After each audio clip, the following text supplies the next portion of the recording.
Tervetuloa kanavalle ja hienoa kun likkasit videon auki. Niin kuin selän takaa näkyy, niin mä oon erittäin hienolla paikalla Imatralla Vuoksen varrella. Vuoksi on tosta kohtaa jo sulaa, vaikka on 1.4.24. Muutenhan Saimaa ainakin on vielä ihan jäässä. Mut siinä on niin kova virtaus, että toi on sen takia tosta sula. Mut ton takia mä en täällä oo, vaikka se onkin kaunis paikka.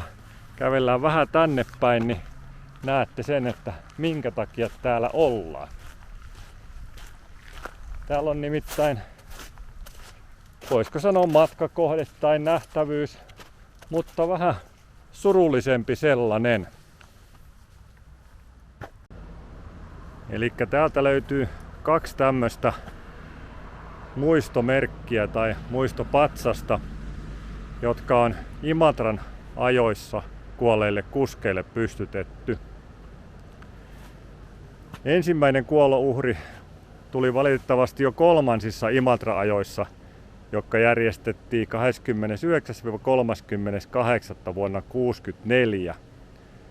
Silloin Vernon Walter Kotle, en tiedä miten lausutaan, menehtyi muutamia päiviä onnettomuuden jälkeen vammoihinsa. Tää muistomerkki on pystytetty hänelle.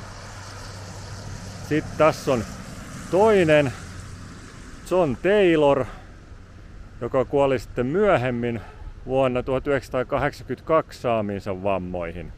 Ja hän, jos oikein muistan lukeneen, niin menehtyi sitten heti onnettomuuden sattuessa. Ja sitten valitettavastihan on myöhemmin tullut kolmaskin uhri. Oliko viime vuonna vai edellisen vuoden Imatran ajoissa. Mutta hänelle ei ainakaan vielä ole tänne pystytetty patsasta tai muistomerkkiä, mutta olettaisin, että sellainenkin on tulossa. Tossa itse asiassa näkyvä tie ja tuo silta tossa noin, niin itse ajothan menee muun muassa tosta ton alitte. Et niin lähellä on toi itse rata näitä muistomerkkejä. Ja tuolla näkyy tommonen pieni vihreä rakennus, sen vasemmalla puolella on kenttäalue, mikä toimii varikkoalueena sitten Imatran ajoissa.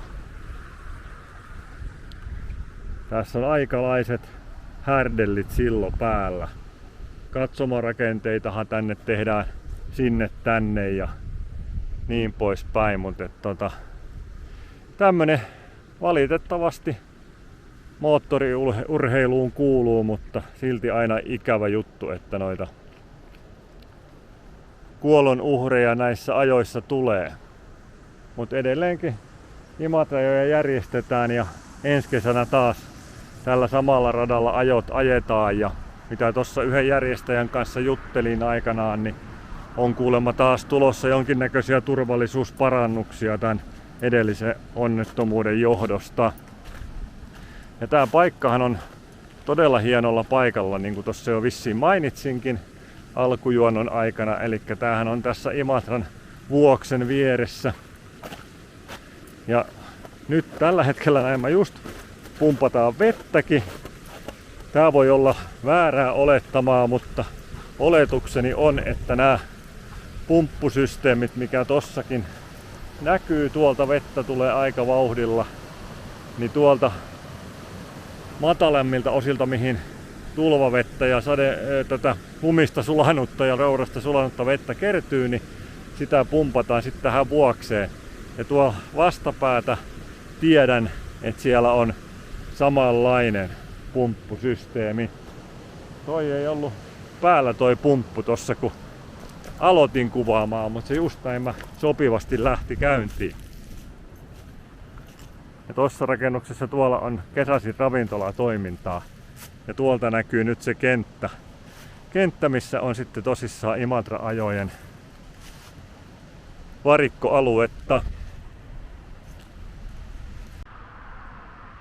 Ei tässä tällä kertaa tän enempää täältä Imatra-ajon muistomerkkien läheltä. Muuta kuin, että jos et ole tilannut kanavaa, niin pistäpä tilaukseen ja me nähdään seuraavan videon parissa. Se on moro!